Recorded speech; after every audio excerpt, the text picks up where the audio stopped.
Hello, friends. This is Dave Hurwitz, executive editor at ClassicsToday.com, here with an absolutely splendid box of stuff that I've been listening to recently on the Ricercar label. It's a little box called the Parisian Symphony. It has 7 discs in it, and admirably performed 7 discs by Les Agrémens under, let's see, who's doing this? Guy Van Waas, who's direction and clarinetist, or something like that. He directs with his clarinet, you know, you just put it in your mouth and go whoop, whoop, whoop, whoop, whoop, whoop, whoop, whoop, and everybody plays. No, anyway, this is wonderful. This is wonderful stuff. It's a conspectus of the symphony in Paris in the second half of the 18th century, for the most part. And we've got works by Grétry, Gossec, Haydn, of course, Beethoven, Lebrun, Stamitz, let's see, Petain, Greznik, Kreutzer, Lemoine, Méhul, Spontini, Herold, Ferdinand, what's his name? Harold, oh, different Herold. Yes, Ferdinand Herold, and like all these other people and singers and stuff. And it's not really just symphonies. I mean, it says the Parisian Symphony, but symphony in the wider sense. That is the symphony orchestra, symphonic culture, symphonic programming. That's what you got. And I want to take you through it because it's really, really good. This is on period instruments, of course, and rather nicely done and beautifully recorded period instruments, I have to say. Because, you know me, I don't normally just, go for the period instrument thing.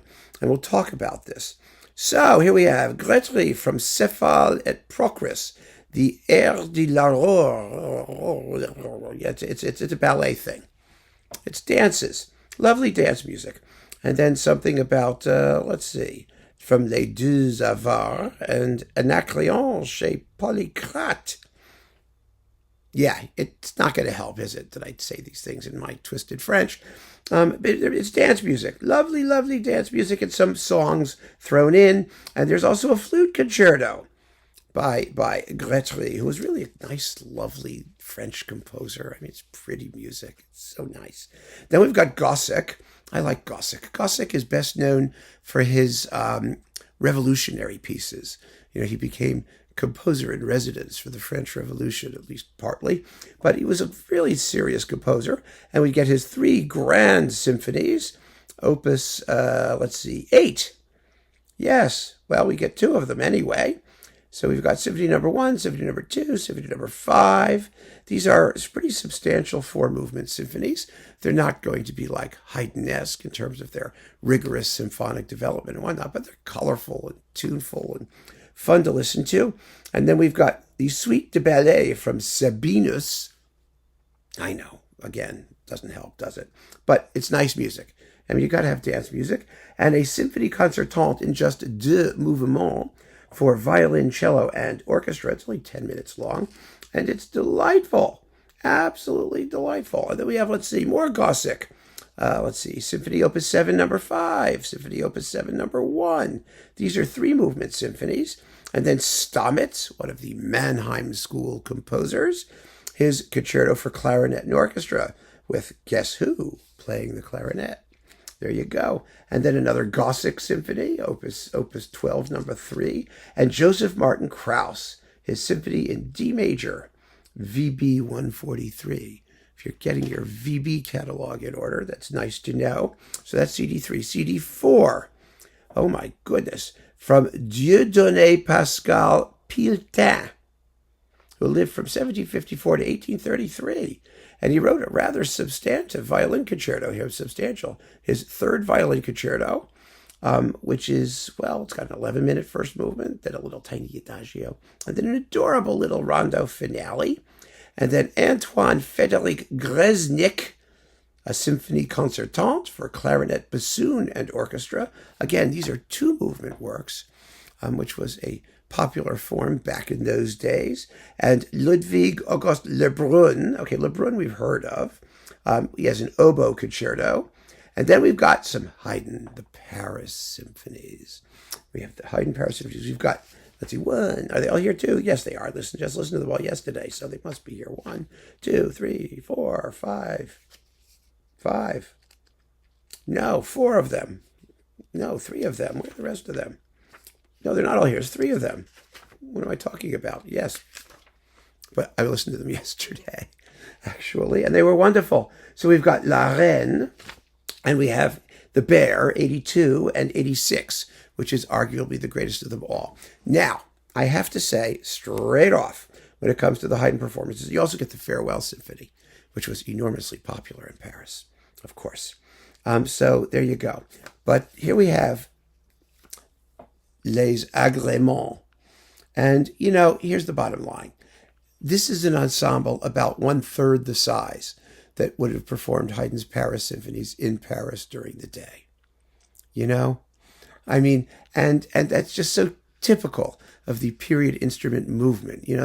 They say, oh yeah, we're doing as authentic as we possibly can. But it all comes down to money. And they don't have the big orchestras that Haydn wrote for. His Paris symphonies were written for the Loge Olympique. It had 40 violins. We know this because Mozart was there when he wrote his Paris symphony. And we know what the ensemble size was.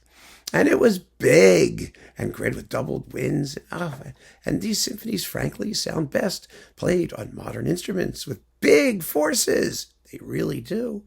Haydn always actually sounds better the larger you do it, because he had that bigness of scale in terms of his sense of proportion and balance of tone and whatnot, but we don't have to go there.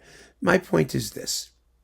The period instrument people will tell you that, well, yes, but, at one point in 1792, there was a cholera epidemic in France. And because there was cholera, everybody fled to the countryside. And the 2 aristocrats who were stuck in their summer residences in the city during the cholera epidemic hired 7 musicians to do the Paris symphonies. So it's an authentic recreation of a certain circumstance that may have existed at the time, and therefore these are legitimately authentic performances. Yeah, bullshit. I mean, why would anybody accept that argument? But they do. They do. And as Tovey famously said, musical scholarship itself is not obliged to insist on the recreation of conditions that ought never to have existed in the first place. Go Tovey. With that said, and given that these are small forces, these are splendid performances of these 3 Paris symphonies. They're wonderful. Why are they wonderful? Well, because they're not too fast. That's really what it boils down to. They're not too fast. They allow time for the music to breathe, time for the instruments to sound, time for you to hear the strings, especially when you have a reduced number of them. It's really important. I mean, the opening of number 86, right? The tune. Ya da da dum bum bum. Ba ba da dum bum bum ba da dum bum bum ba da dum bum bum ba da dum bum bum ba da dum bum bum ba da dum bum bum ba da dum bum bum ba da dum ba da dum ba da dum ba da dum. That's the tune. But the problem is that the way Haydn scores it is that he's emphasizing a rhythm. Bum bum bum. So the whole orchestra is going bum bum bum, and just the violins are going da da. So it's da da bum bum bum da da bum bum bum da da bum, like this. All right. If you take it at a reasonable tempo, even if you have not enough strings to balance out everybody else, you can hear them, which means you can hear the tune. You hear it as a tune, as a melody that runs through multiple bars, instead of what you usually hear in period instrument performances of this symphony, which they play way too fast, and all you hear is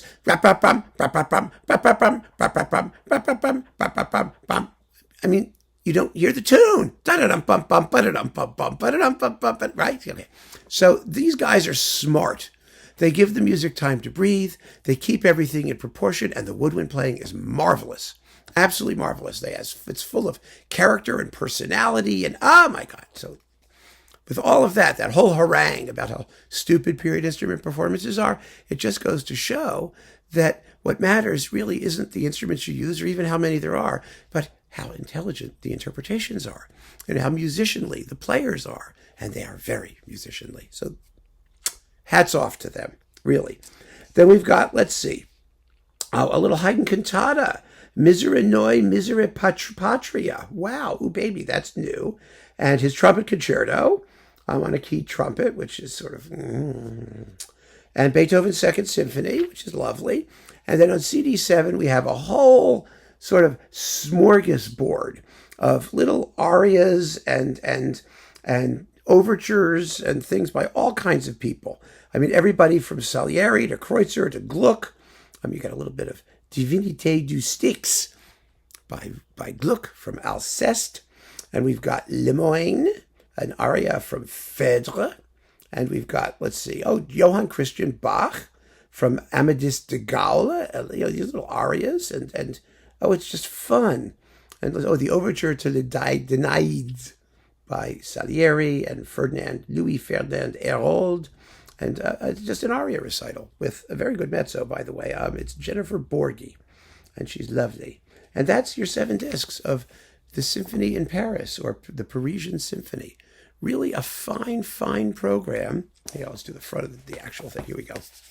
A fine, fine program. Now, Ricercar, which is an excellent label, has a wonderful program of box sets by featuring certain composers or music of the Renaissance or whatnot. I'm going to be talking about more of them because they're really, really good and they deserve some promotion. Beautiful stuff. I've tried to get permission from them to use samples of them, but they won't even respond to my emails. It's not worth the trouble, but I promote them nonetheless because they deserve it on purely musical means, musical grounds. There you go. A great little box. Give it some thought. Not expensive either. Keep on listening, friends. Thanks for joining me. Take care.